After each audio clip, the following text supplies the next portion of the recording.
cáncer en la iglesia.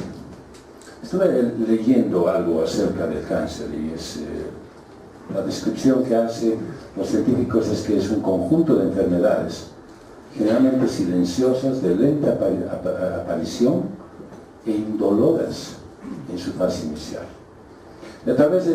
Quiero que presten mucha atención a estas características que tiene el cáncer para que después comparen y puedan equiparar con el tema que vamos a exponer. La malignidad, dice, del cáncer varía según la agresividad de las células. Estas células, ustedes saben bien que las células, la función que tienen es de reproducirse. Pierden esa característica de reproducción y más bien adquieren la capacidad de invadir en forma progresiva y por distintas vías, es decir, a los órganos, y eso se llama metástasis, crecen y se dividen más allá de los límites normales. O sea, pónganse a pensar lo que es esta enfermedad y se disemina por el organismo a través del sistema linfático, el sistema circulatorio, provocando el crecimiento de nuevos tumores en otras partes del cuerpo que son alejadas de la zona donde empezaron. Tremenda esta descripción del cáncer, la he tratado de resumir lo más que he podido, pero a mí me ha hecho poner los pelos de punta, porque hay algunos pecados que pueden asociarse con el cáncer. ¿Crees que en tu vida hay algo de orgullo? Tal vez estás sufriendo de falta de perdón. Y no estamos diciendo de que sí, es que me han hecho un daño tan grande que no puedo perdonar. Tal vez tienes algo de soberbia, o hay egoísmo que no has detectado. Estos pueden crecer como el cáncer, de a poco, extenderse y luego tomar otras áreas, sin que ya no se pueda hacer nada más. Espero que puedas detectarlo a tiempo, antes de que esta enfermedad te destruya totalmente. Y es curioso, pero a menudo oramos porque Dios nos sane de las enfermedades físicas. Sería bueno que ahora empezáramos también a orar, que el Señor ponga su mano de sanidad en nuestro corazón y nos sane de estos males mortales.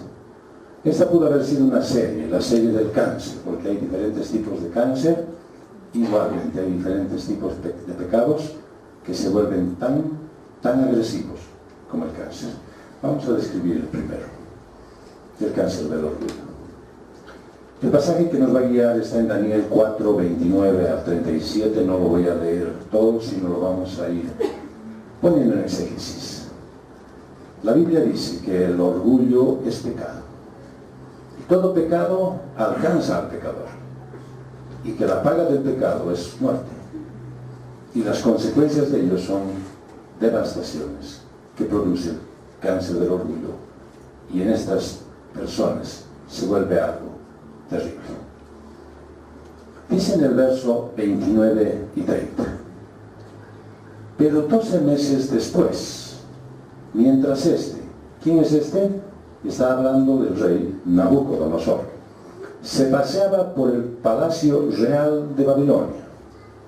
Ha debido ser un momento de calma, un momento en el que no había guerra, pero un momento en el que él estaba paseando por el palacio y exclamó: ¿acaso no es esta la gran Babilonia que con la fuerza de mi poder y para la gloria de mi majestad he constituido como sede del reino? ¿Cómo el rey Nabucodonosor había llegado a creer y se hizo jactancioso, arrogante por eso y admiraba todo lo que había construido? Ciertamente, si uno se remite a las investigaciones y se pone a ver lo que ese reino representaba en ese tiempo, era realmente algo esplendoroso. Pero él se convirtió en una persona vanagloriosa y presumida, creyendo que todo eso era para honrarlo a él. Todos sabemos, ¿no es cierto?, que Dios está al control y que es Él el que proporciona y provee las cosas. Y ustedes pueden decir, sí, pero para un rey hereje, pagano, impío, pues no había Dios en ese momento. Si fuera así, Dios sería un Dios limitado, un Dios que solamente atiende a algunas personas o a algunas situaciones. Sin embargo, yo conozco a Dios, que está al control de todo. Y este esplendor también estaba bajo el dominio de la voluntad de Dios. Pero el rey había sentido que estaba viendo un trabajo que él había desarrollado, que él había conseguido y que era razón de enorgullecerse. El cáncer del orgullo en esta vida llegó a medidas desproporcionadas. Sabes que el orgullo tiene una particularidad. Y probablemente en esto, y por esto puedas detectar si es que tienes un orgullo incipiente, que empieza está en sus inicios, o que de repente ya está muy grande, muy crecido. El orgullo no deja ver los errores personales. Básicamente, cuando uno cree que tiene siempre la razón, que es el que tiene las mejores ideas, que es el único por el cual se pueden canalizar las cosas, cuando es el que siempre tiene la alternativa suficiente, vigile y cuide que no esté presa del orgullo. El orgullo no deja que el que está en ese pecado analizar su propia vida a los ojos de Dios. Y este cáncer está tan latente, es tan actual y vigente, y puede entrar en cualquier esfera, incluyendo la iglesia. Por eso el Señor cuidaba a su pueblo a través de los levitas, y en el libro del Levítico nos dice en el verso 14 del capítulo 26: pero si no oyereis ni hiciereis todos mis mandamientos. Estaba hablando de que había una serie de bendiciones para el pueblo de Israel. Pero si no haces, si no oyes y no cumples mis mandamientos, dice en el verso 19: quebrantaré la soberbia de vuestro orgullo y haré vuestro cielo como hierro y vuestra tierra como bronce. Va a ser el que todas las cosas en las cuales uno ha afincado su futuro y está creyendo que está seguro, quede inútil. Tener solamente el cielo como hierro es pensar que no habrá lluvia. Y tener el piso como el bronce solamente nos hace pensar en una aridez absoluta y una sequía que no va a dar fruto. ¿Y producto de qué vendría eso, dice el Señor? De la desobediencia. Puede haber aridez, puede haber sequía y falta de lluvia en la vida de la persona que deja de oír y obedecer a Dios. Él puede retirar todas las bendiciones. En este caso el rey no reconocía a Dios en su vida.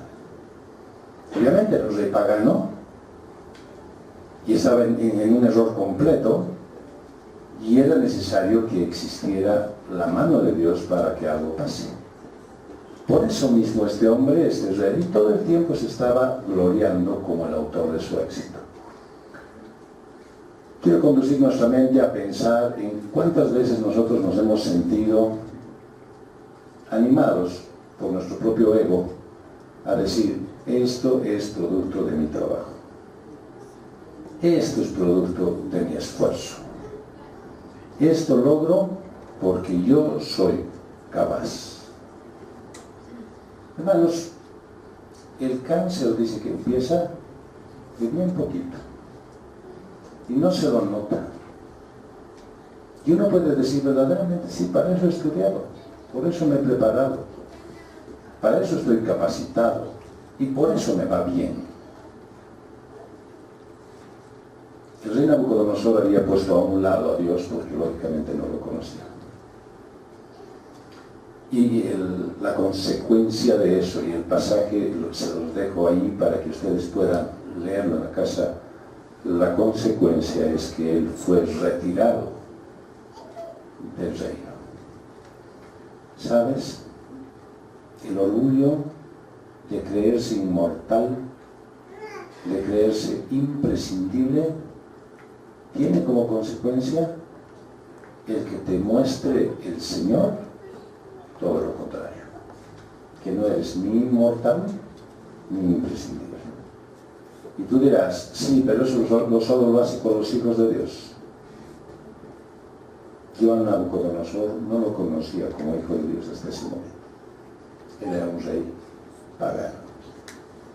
Por lo tanto, nosotros debemos actuar en consecuencia y viendo cómo Dios está obrando en todas las áreas de nuestra vida y durante todo el tiempo. Ahora hay una cura. Normalmente cuando nos enteramos de que hay un cáncer, lo primero que buscamos es medicinas alternativas, medicinas colaterales y de repente también algún tratamiento intenso. Y queremos hacer lo necesario como para que el cáncer no crezca. Y el rey Nabucodonosor, ese hombre impío, ese hombre pagano, después de haber pasado todo lo que pasó, él mismo lo relata en el verso 34, y dice, pero al fin del tiempo, ¿cuál fin de cuál tiempo?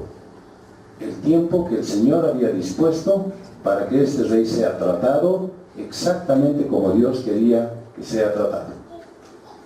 Yo, dice Nabucodonosor, para que no se piense que está hablando de otra persona, lo primero que hice fue, levanté los ojos al cielo. ¿Sabes? El rato que el cáncer del orgullo empieza a invadir tu vida, lo primero que deberías hacer es levantar los ojos al cielo y ver y reconocer que hay alguien superior a ti, que hay alguien que tiene dominio sobre todo, que hay alguien a quien no se le escapa nada y a quien no puedes tomarle el pelo. Y él alzó los ojos al cielo y dice, recobré la razón.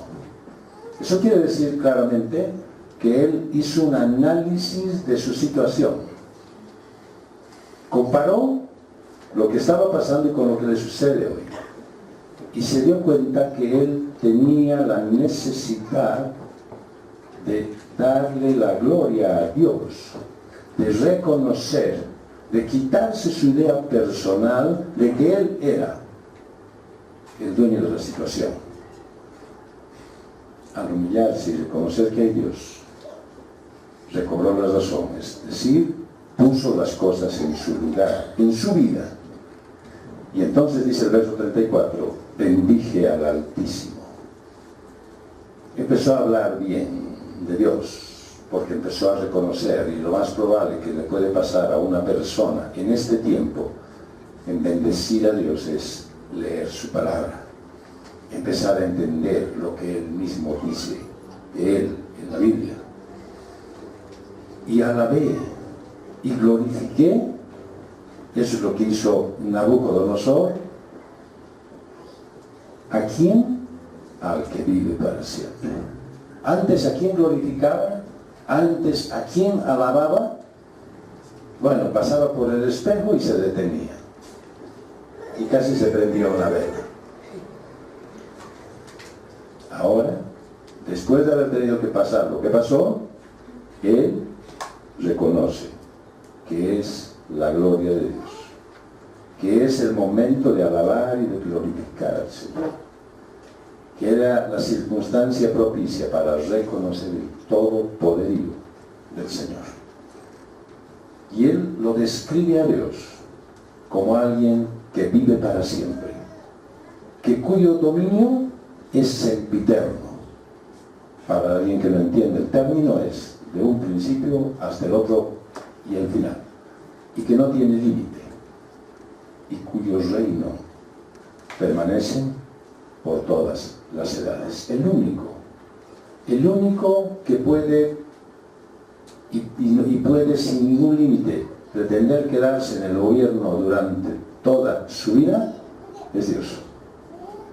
Nadie más. Nabucodonosor, ¿qué creías ustedes? Ese momento que estaba paseando por el palacio, habría pasado por su mente la idea de decir, bueno, tal vez yo mañana muera y esto, ¿alguien me va a suceder? No me pasaba la idea por la mente. Él estaba seguro de que ahí estaba él eternamente y que se había comprado el cargo. ¿Sabes? Nos pasa muchas veces cuando nosotros creemos que lo que estoy haciendo y viviendo es para toda la vida. Y creemos que nunca nos van a cambiar. Creemos que nunca vamos a ser movidos de donde estamos. Sin embargo, el Señor tiene un plan mucho mejor. Y seguramente pueden suceder cosas en tu vida que ni siquiera las esperas. El único que puede permanecer para siempre es Dios. Y el verso 37 dice, por eso yo, Nabucodonosor, alabo y engrandezco y glorifico al Rey del cielo, porque todas sus obras son verdaderas y sus caminos justos, y él puede humillar a los que se muestran orgullosos. Y si Nabucodonosor hubiese sido un poquito más poeta, hubiese dicho, orgullosos, de los cuales el primero soy yo. La cura para el cáncer del orgullo es recordar que el dominio es de él, que el dominio completo está en manos del Señor, que Él tiene toda autoridad y que su voluntad se cumple y que no hay forma que tú puedas mover la mano de Dios, no hay forma en la que tú puedas hacerle a Dios hacer algo que tú quieras, por muy bueno que fuera, el momento que a ti te parece. Él hace como corresponde a su voluntad. ¿Sabes por qué? Porque Él es todopoderoso. Te ama, quiere tu bien, quiere vivir contigo la eternidad. Pero quiero decirlo con mucha certeza, no te necesita. No creas tú que Él es necesario, ni yo tampoco. Él es el Señor. Cuando un cristiano está viviendo su vida mucho tiempo, llega a perder la óptica de Dios. Por eso sería bueno, de pronto, de tiempo en tiempo, leer lo que escribió Nabucodonosor. Glorifico y engrandezco, alabo al Rey del cielo. Porque sus obras son verdaderas, quiere decir que Él jamás miente, jamás engaña, ni cambia las cosas. Y sus caminos son justos, quiere decir que va por el lugar, el sendero correcto. Y jamás se tuerce ni a la izquierda ni a la derecha, ni hace mal a nadie. Y Él puede humillar a los que se muestran orgullosos. Creo que es una buena manera de poder empezar a tomar un antídoto para el cáncer del orgullo, para no dejar que crezca. La segunda figura es el cáncer de la falta de perdón. Y el pasaje de 2 Corintios, capítulo 2, versos 5 al 11, nos dice en el verso 5, pero si alguno me ha causado tristeza, no me la ha causado solo a mí, sino, en cierto modo, a todos ustedes, y espero no exagerar. Vean ustedes cómo el apóstol Pablo, al escribir esto, dice, si alguno me ha causado tristeza, está poniendo en una condicionante. Probablemente alguien me haya causado tristeza. Él no está aseverando, Juan fue el que me causó tristeza. Alguien ha debido ser que ha hecho algo que podría haber promovido tristeza en mí. Pero quiero decir que no solamente lo hizo contra mí, sino también los ha involucrado a ustedes. Eso les dice a los corintios. Y agrega, espero no estar exagerando, Pablo no lo considera como un asunto personal. Alguien hace algo extraño, raro, de repente una palabra dicha fuera de tiempo, de repente una expresión, y Pablo no lo considera como un asunto personal, pero hay muchos que lo toman como algo propio. Ah, eso era para mí. Seguro está hablando. Entonces yo cada vez que hago el estudio de la palabra que voy a exponer, me pongo a pensar en todos ustedes, para que ninguno quede exento de que estoy hablando de ustedes. Porque seguramente alguien dirá, ah, ya, ahorita va a dar el ejemplo de mi vida. Y seguramente más de un rato se va a referir a algo que a mí me ha pasado. ¿Sabes? Consideren la crítica, inclusive la que es constructiva, llamarlo, como algo beneficioso para ustedes, no como un insulto personal. Que eso es lo que en realidad estaba pasando con los corintios. Porque Pablo les dice en el verso 6, el castigo que muchos de ustedes le impusieron a esa persona es suficiente. Bien, alguien se ha portado mal, alguien ha hecho algo inapropiado dentro de la iglesia, y Pablo dice, no sé, de repente sí, lo ha hecho pensando en mí y capaz quería afectarme a mí, pero creo que en realidad les ha afectado a ustedes, porque además les dice, porque muchos de ustedes se han dado a la tarea de castigarlo. Es interesante cómo cuando alguien se equivoca, más son las voces de reprensión que las de ánimo. Cuando alguien dice algo inapropiado o de alguna manera comete algún error, la gran mayoría de todos tenemos la debilidad, le podríamos poner, de sacarle el cuerpo. Esta actitud de esos muchos contribuye más a desterrar la paz en la comunidad que generarla. Por eso para todos sería bueno pensar que la crítica y el consejo que nos dan no es para herirnos, sino para ayudarnos, no para hundirnos, sino para levantarnos. Y ojalá que tú también, si es que estás cargando con algo de falta de perdón en tu vida, utilices este consejo de hoy, que cuando vayas a referirte a alguien, sea para ayudar y no para herir, sea para levantarlo y no para hundirlo. Y si no puedes hacerlo, yo creo que es preferible que guardes un discreto silencio. Vean ustedes que los corintios dicen que tomaron la acción, ya que alguien se había equivocado, muchos se dieron a la tarea de castigar. Pablo dice, eso ya es suficiente, o sea, hasta ahorita. Y más de uno dice, no, un ratito, todavía faltan los latigazos. Aún todavía no le hemos levantado el hielo. Es más, no queremos invitarlo todavía a mi cumpleaños. Seguramente algunos han de estar diciendo, y Pablo dice, ya está, ya es suficiente. Lo que han hecho ya es suficiente. Y entonces Pablo, el verso 7 les dice, ahora, bien, ya lo han castigado, ya le han dado con todo, ahora deben perdonarlo y consolarlo. ¿Cómo? Pero si se ha equivocado, si se ha hecho algo malo, pero si nos ha ofendido, nos ha herido, ya, digamos a ti, Pablo, pero a nosotros también. ¿Y ahora qué tenemos que hacer? Dice, perdónenlo y consuélenlo. ¿Pero para qué?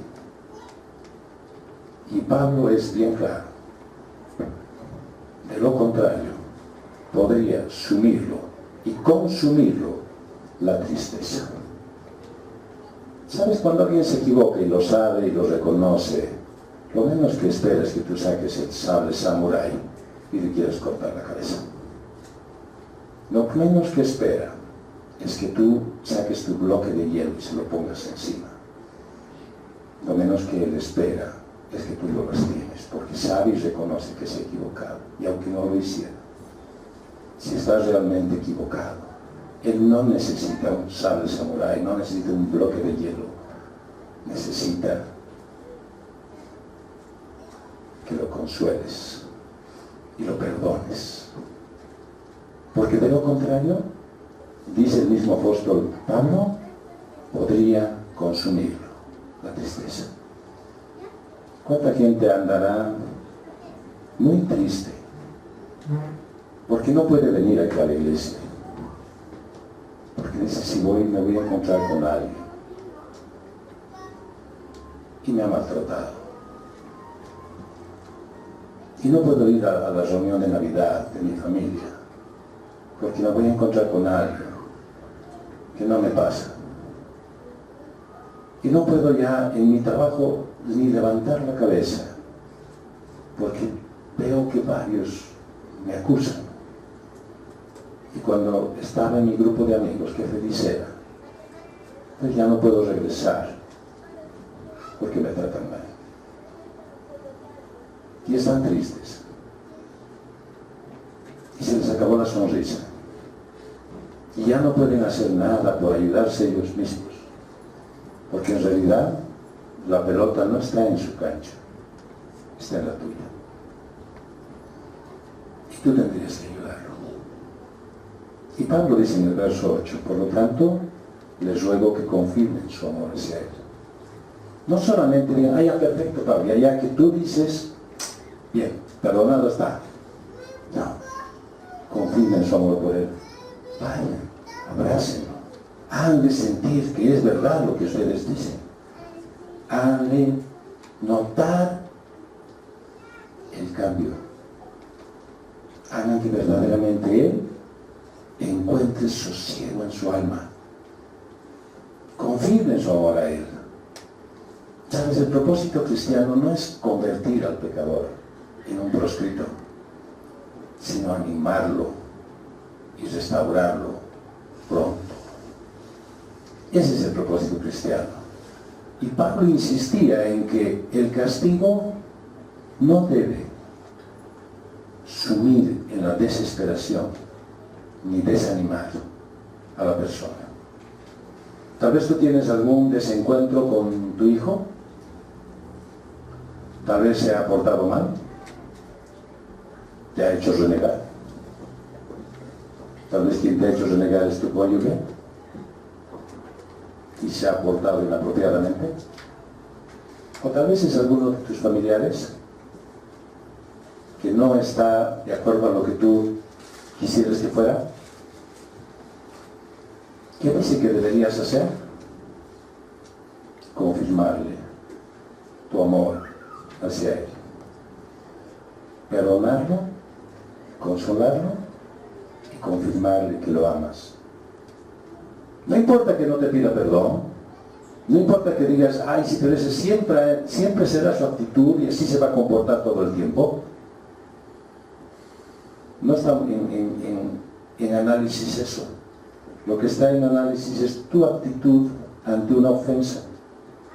¿Cómo vas a reaccionar? ¿Consolando y perdonando? ¿O condenando y dejando la herida abierta?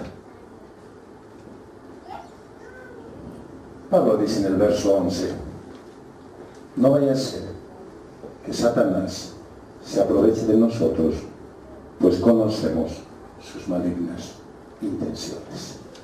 ¿Sabes? El maltrato puede ser un empujón que lanza a una persona a los brazos de Satanás.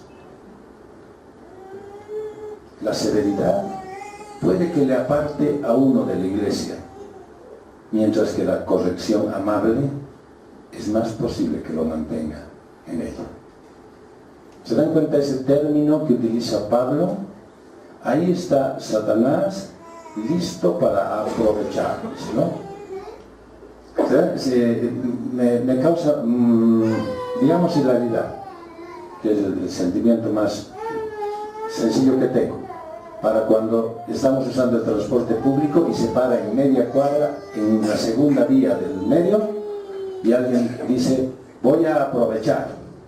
No sé si en realidad quiere bajar o quiere aprovechar, pero dice que va a aprovechar. Y entonces el chofer le dice, aproveche nomás. Y entonces la gente que está delante de él tiene que salir a la calle, a la inseguridad de no estar en la esquina ni sobre la acera y esperar que la persona que está aprovechando salga. Esa es incultura, ¿no? Esa es una falta de cuidado de los demás, pero supina. Además es falta de educación vial. El transporte público debería parar en la parada y no aprovechar y hacer lo que quieran. Bueno, el diablo está listo para hacer eso exactamente igual. No importa si va a perjudicar a muchos. A él no le interesa si estás vos listo o no. Y muchos de nosotros, yo principalmente, por vergüenza a veces aprovecho también de bajármela, ya que me han hecho salir, aprovecho de irme de ahí a 2 cuadras de donde estaba para ya no renegar y volver adentro. Tal vez haya otro aprovechador que me va a hacer volver a salir. ¿Sabes? No debes darle, dice al diablo, oportunidad. ¿Cuándo es cuando uno aprovecha de bajar? Cuando el enemigo se ha detenido. Al que bajen en el movimiento no lo van a poder hacer. Pero cuando se detiene, eso es rato, no, abren la puerta, me voy y se sale. No importa si está en media cuadra. No le debes dar lugar. No le des una oportunidad, ni siquiera mínima al diablo. No lo hagas, porque él sí sabe aprovechar. Y el verso 10 dice, así que a quien ustedes perdonen, yo también lo perdono. Y se lo perdono, si es que hay algo que perdonar, por consideración a ustedes en la presencia de Cristo. Pablo, se dan cuenta ustedes por la lectura de este pasaje que él no sentía que había una ofensa hacia él. Pero sin embargo, analiza y dice, pero muchos de ustedes se han tomado con esa persona. Muchos de ustedes se han optado de jueces, fiscales y verdugos. Y yo dice, bueno, a ver, lo voy a perdonar, pero por amor a ustedes. Porque en realidad a mí nunca me ha causado ningún daño. No importa lo que haya hecho. No importa de la forma en la que se haya comportado. No era algo que él quería guardar en su corazón. No había resentimiento hacia nadie. Porque sabes que saber perdonar es un éxito del Espíritu Santo. ¿Por qué? Porque Él está gobernando tu vida. Por eso cuando el perdón de ti sale de forma natural, esa es una cualidad del cristiano obediente. Y practicarlo, que sea frecuente, que sea automático, es característica de los que temen a Dios.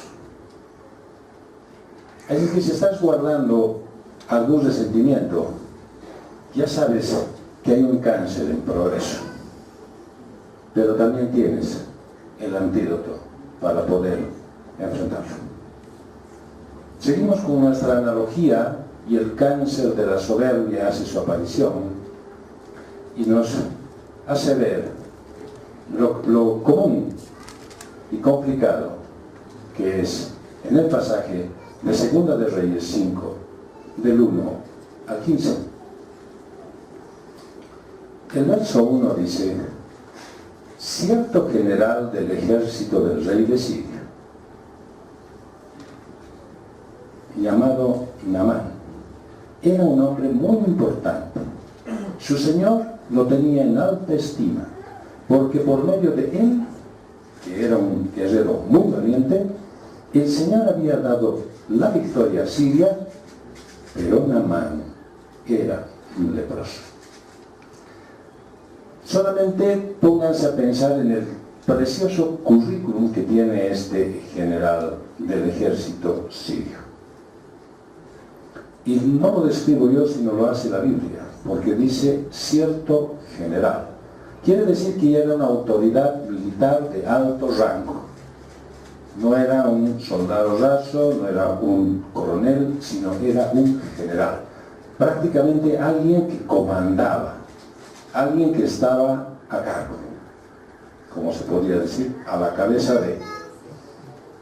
Y dice que era del ejército del rey de Siria. En ese tiempo, el ejército de Siria era uno de los ejércitos más poderosos.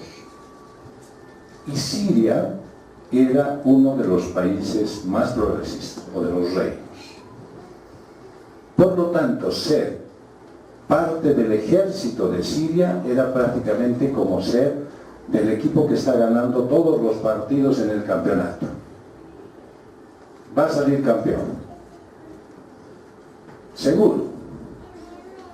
Ser de Siria, mejor todavía. ¿Por qué? Porque tiene capacidad y potencia. Así es que no va a haber nada. Puede ir a la Copa Libertadores, seguramente. Y encima es general, o sea, es de los que comandan. Y dice la palabra de Dios que era un hombre muy importante. Así es que era alguien a quien tomaban en cuenta, alguien a quien acudían y recurrían. Y su señor, ¿quién es su señor? El rey, lo tenía en alta estima. Pero no porque era un yungo, no porque era alguien que estaba a su lado dándole la razón en todo. Era un general de ejército, porque además dice la palabra de Dios que era un guerrero muy valiente. Así que no había razón para que el rey de Siria no lo tenga en alta estima, porque en él veía una persona muy útil para la tarea del reino. Por lo tanto, era alguien que estaba en una excelente condición. Pero además, dice la palabra de Dios, que por medio de él, el Señor había dado la victoria a Siria. ¿Cómo? ¿Acaso los sirios eran creyentes? No. Pero el Señor había estado utilizando la vida de Naamán para llevar al ejército de Siria a la condición en la que estaba. Quiere decir que el ser el mejor ejército del mundo, del país más poderoso, no era cosa de ellos, era cosa de Dios. Y había tenido un instrumento ahí adentro que se llamaba Naamán, que era quien estaba dándole las victorias. ¿Por qué crees que el rey lo tenía como muy importante y en alta estima? Porque exactamente como él da el relato de José, el faraón dice que veía en José a Dios obrando en su vida. Los paganos pueden reconocer a Dios, pueden reconocer un poder superior en alguien, aunque no lo crean ni lo sigan, pero lo pueden reconocer como algo vivido, como algo real. Y tú puedes ser eso. Tú puedes ser ese alguien que vean los demás a Dios obrando en tu vida. Pero después de este maravilloso currículum de Naamán, la Biblia utiliza una palabra muy interesante que dice pero. ¿Te gusta esta condición en la que está Naamán? ¡Oh, ideal! Yo quisiera ser en ese instante él. Y la Biblia dice pero. Era leproso. Obviamente ustedes dirán, pero leproso, ¿por qué no estaba proscrito? Porque los judíos eran los que tenían la ley, en la cual alejaban a los leprosos a un leprosario y no los podían tener juntos con la sociedad. En este caso, ellos no. Y simplemente él estaba allí porque además seguramente el Señor podía fortalecerlo a pesar de la enfermedad que tenía. Pero pasaba algo mal. Naamán fue generando soberbia por sus victorias militares. Obviamente uno podría decir, pero claro, ¿cómo no? Pues si tiene tanto éxito, le subieron el ego las victorias militares, y aunque era Dios quien le otorgaba esas victorias, él se hizo soberbio por su importancia en el gobierno, por su poder y su influencia. Se ensoberbeció por su capacidad y su poder a nivel internacional. Todos reconocían que él era del ejército sirio, por lo tanto era una persona muy importante. Y entonces en el pasaje que estamos leyendo, en el verso 11, dice, Naamán se enojó y se fue, mientras decía, ¿cómo? Yo pensaba que ese profeta saldría a verme y que de pie invocaría el nombre del Señor su Dios, y luego alzaría la mano y tocaría la parte enferma y me sanaría de la lepra. Alguien le había dicho, tienes que ir a buscar a un profeta. Él había ido, y cuando llegó, dijo, ahora el profeta sabe que ha llegado Naamán. Por lo tanto, va a salir y va a hacer lo que yo creo que tiene que hacer. ¿Qué es lo que tendría él que hacer? Primero va a salir a verme. Segundo, va a invocar el nombre de su Dios. Y luego me va a poner la mano encima, me va a tocar la parte que esté enferma y me voy a sanar de la lepra. Eso yo creo que va a hacer. ¿Por qué? Porque yo soy Naamán. Porque yo soy importante. ¿No te ha pasado que algunas veces te dicen, un ratito por favor? ¡Ah! ¿No te pasa que de repente llamas a alguien y su teléfono está ocupado? Pero, qué cosa seria. ¿No te pasa que de repente buscas a alguien en tu familia, en tus amigos, y no está para atenderte y entras en furia? Bueno, no te sientas mal, Naamán ya lo hizo. Sin embargo, el apóstol Pablo le mandó una carta a Timoteo, en el capítulo 3, verso 6, le dice que cuando vayas a nombrar autoridades, no nombres a un neófito, o sea, a uno que no esté muy entendido en la palabra, ¿para qué? Para que no caiga en condenación del diablo. Y claro, o sea, eso yo reconozco que cuando empecé a estudiar este pasaje en otra oportunidad y en otro tiempo, dije, claro, va a caer en manos del diablo y el diablo lo va a hacer pedazos. La condenación del diablo no es que uno caiga en sus manos. La condenación del diablo es que el diablo se creyó mejor que Dios y cayó en soberbia. El diablo dijo, yo soy el querubín, el más bonito, tengo alas, 4 motores, 4x4, y yo soy mejor que el que me ha creado. Y esa fue su condenación. Por eso fue condenado. Pero ¿sabes qué? Lastimosamente muchos cristianos van igual que él. A mí me tenían que decir primero. A mí me tenían que tomar en cuenta. Yo creo que soy aquí el importante. Aún en la casa. No pueden dar un buen ejemplo de líderes, los varones, y de ayuda idónea a las mujeres, cuando dicen que todo debería pasar primero por sus manos. El verso 9 nos dice que Naamán fue a ver a Eliseo. Les dije que le habían recomendado que vaya a ver a un profeta, y fue a ver a Eliseo, y al llegar a la puerta de su casa se detuvo con sus caballos y con su carro de guerra. Noten que la palabra de Dios, cuando pone una expresión, la hace con una sutileza hermosa y con una condición tal que nos podemos dar cuenta que está hablando de algo importante. Cuando llegó Naamán, este hombre soberbio, estaba con su grupo y caballo él, se paró delante de la puerta. Un momento de sensatez. Y ese es el remedio del cáncer, de la soberbia. Un momento de detenerse a ver. Dios está en control. Es saber mirarse al espejo y ver su condición del Señor, delante del Señor. Yo creo que Naamán ha debido pensar y decir, a ver, estoy llegando donde alguien que puede sanar mi vida.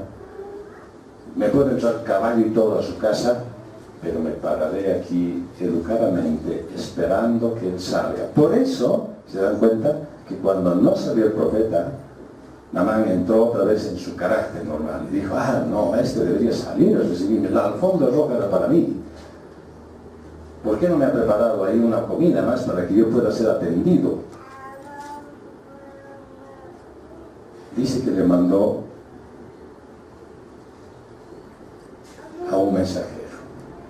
¿sabes? Lo primero que debe hacerse cuando estás a punto y has identificado que hay soberbia en tu vida es mirar tu condición delante de los ojos del Señor. Y en el verso 3 dice que había una niña que había sido tomada por esclava y había sido puesta al servicio de la esposa de Naamán. Qué coincidencia, ¿no? El Señor puso a esa niña tomada de esclava, habiendo miles de personas para que se hagan cargo en Siria, justo al lado, al servicio de la esposa de Naamán.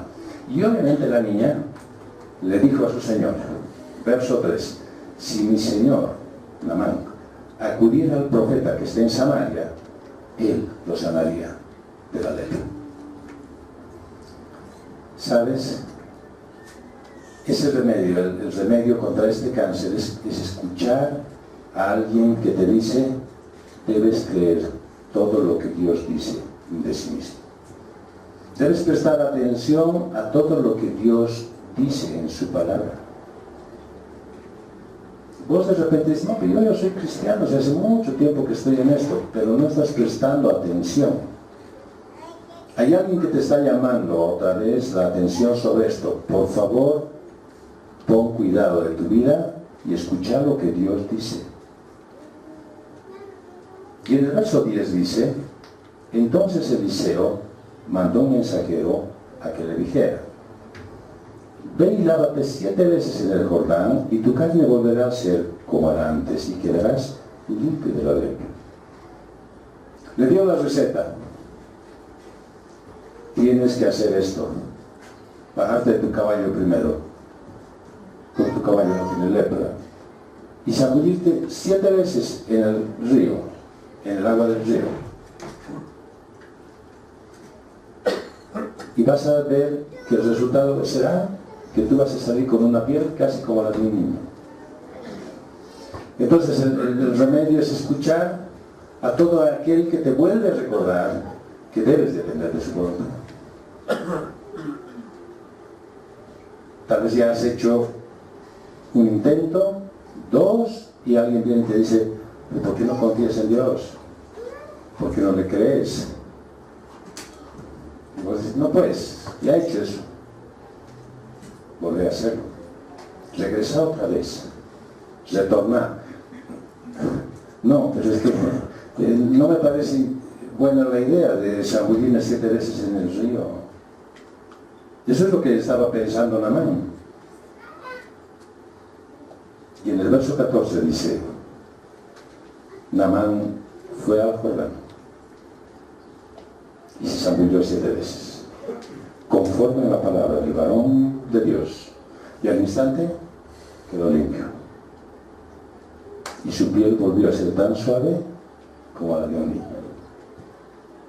¿Sabes? Naamán al final reconoció que Dios tiene el poder para humillar a los que se conducen soberbiamente. Por eso el apóstol Santiago escribió en su carta, en el capítulo 4, verso 6, que Dios resiste a los soberbios, pero da gracia a los humildes. ¿No fue gracia lo que se derramó ahí con Naamán? ¿No fue gracia? Él merecía que los amen. No, estaba soberbio.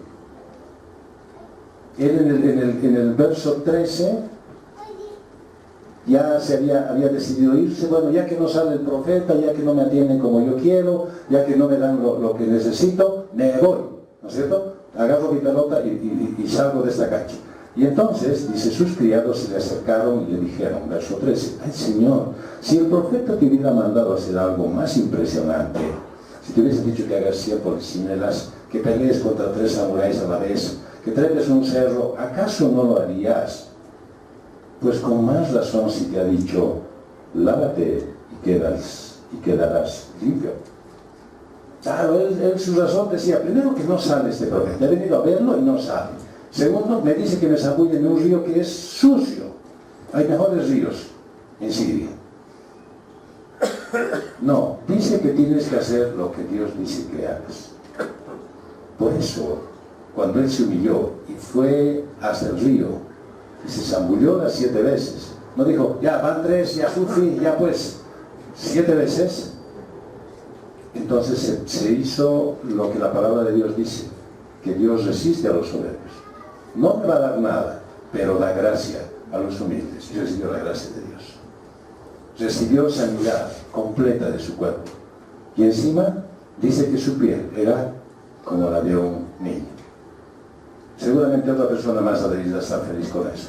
Su señora, ¿no? Que ya no tiene que aguantar la lepra. Y el verso 15 dice, entonces él, ¿quién él? Naamán, y toda su compañía volvieron a donde estaba el varón de Dios. Y una vez delante de él, ¿sabes? Humilde, salió del río, se fue hasta donde estaba el varón de Dios y le dijo, ahora reconozco que no hay más Dios en toda la tierra que en Israel. Reconozco que el Dios al que ustedes adoran es el único. No hay más. Reconoció el inmenso poder de Dios en su vida. El cáncer de la soberbia es sanado cuando tú empiezas a reconocer el inmenso poder y la soberanía de Dios en tu vida. Y el último es el cáncer del egoísmo, que según el pasaje de Ezequiel 34, 18 al 21, Dios nos está advirtiendo que esta actitud no puede ser tolerada en la iglesia, en la casa, en la familia, en el trabajo. El verso 18 dice, ¿les parece poco comerse los buenos pastos y todavía pisotear el resto de los pastos? ¿Les parece poco beber de las aguas claras y luego enturbiar con sus patas el resto del agua? Les está hablando a las ovejas, el pueblo de Dios, y Dios no acepta a nadie que coma lo bueno y después de saciar su hambre pisotea lo que queda. No le acepta a nadie que después de saciar su sed en aguas claras se da la tarea de enturbiar el agua que queda. Eso es sacar ventaja en la familia, en el trabajo, en la iglesia. Eso es decir, yo ya estoy satisfecho, ahora vámonos. Vamos al restaurante, yo voy a pedir lo que yo quiero. Almorzamos y nos vamos. No, hay familia. Y tienes que ver por todos ellos. En tu trabajo, yo hago lo que tengo que hacer y me voy. No, hay otras personas que dependen de ti. Y en la iglesia, tú no eres el satélite central. No vienen todos los hermanos por ti. Y no crees que te van a hacer solamente los honores a ti.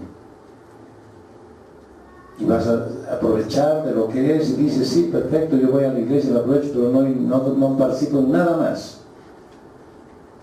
Pero dicen que tienes que dar un diezmo. Ah, sí, pero es que lo den los demás. Yo ya no, yo ya escuché y me voy. Dice el verso 19, y luego vienen mis ovejas y tienen que comer de los pastos pisoteados y beber del agua turbia. Voy a venir a las reuniones de varones, de mujeres, de jóvenes cuando tenga tiempo. No todas las veces, ¿no? Pero ¿para qué? Ellos que vengan. Yo voy a venir cuando yo quiero. ¿Sabes? Dice el Señor que eso para colmo afecta a las ovejas que vienen a cubrir sus necesidades. ¿Tú crees que no le afecta a toda la congregación el hecho de que vengas un domingo sí, 3 no, 1 sí, 8 no? Te afecta, ¿sabes por qué? Porque queremos verte, queremos abrazarte, queremos estar seguros de que verdaderamente estás bien de salud. Siempre que alguien se beneficia de manera indigna, otros sufren por esa actitud. El egoísta solo piensa en sí mismo y vive para sí mismo. Y eso hace que se aparte del amor de Dios. Y el egoísta es cualquiera que busque un placer, aún sabiendo que eso causa malestar a otra persona.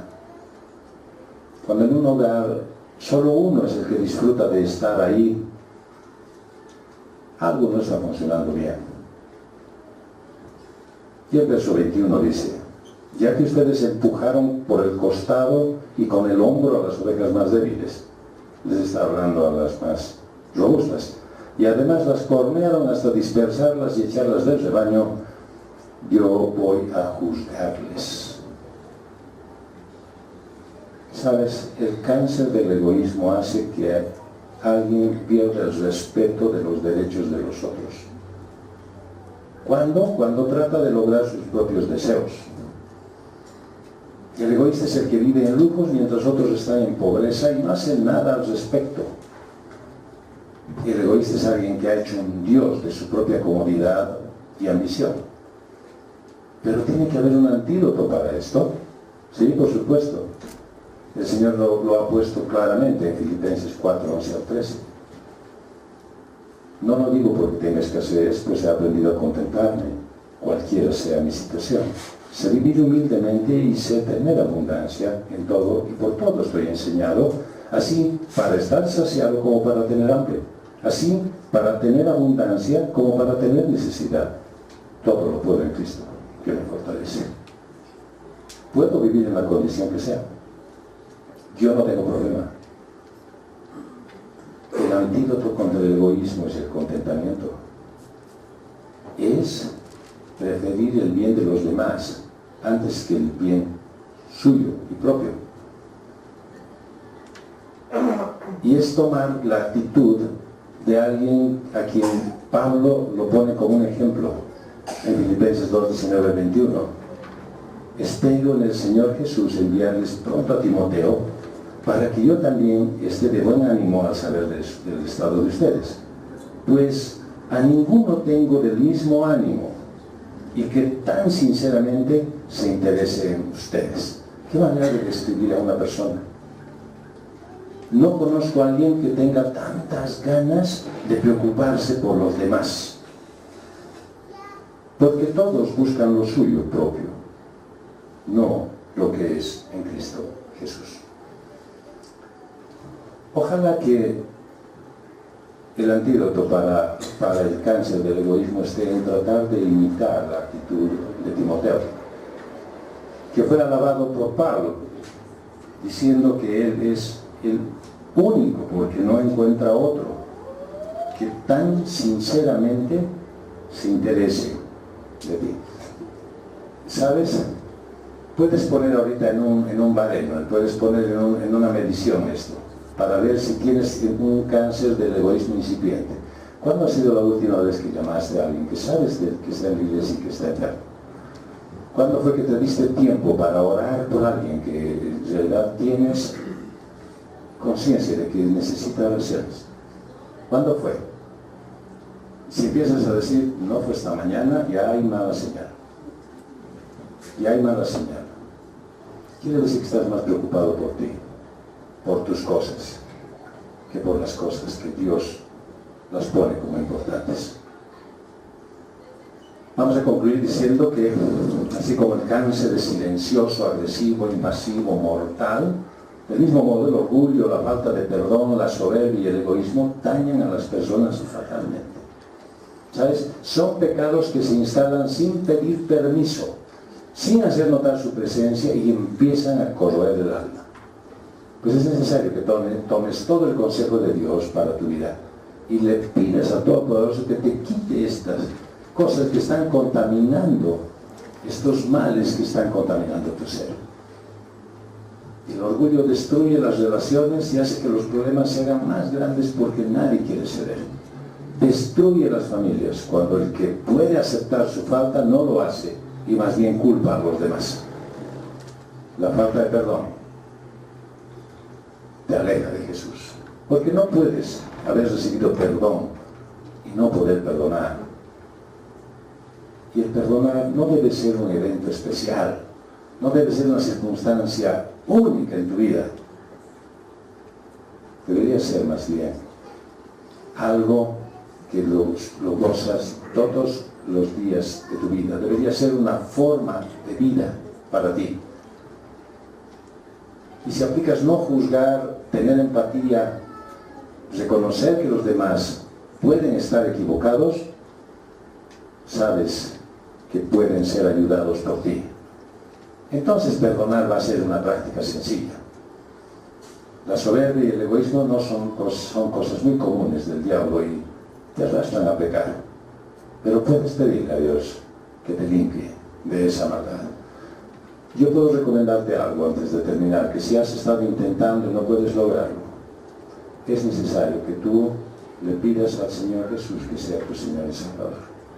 Es necesario que reconozcas tu condición delante de Él, porque muy probablemente estés queriendo trabajar con religión y no con cristianismo. Que el Señor nos dé luz para poder encarar esta parte personal de nuestra vida, que nos dé la posibilidad de limpiarnos también al haber reconocido lo que está mal en nuestro corazón. Que el Señor nos dé una linda semana. Fue una realización de Comunidad Cristiana de Restauración.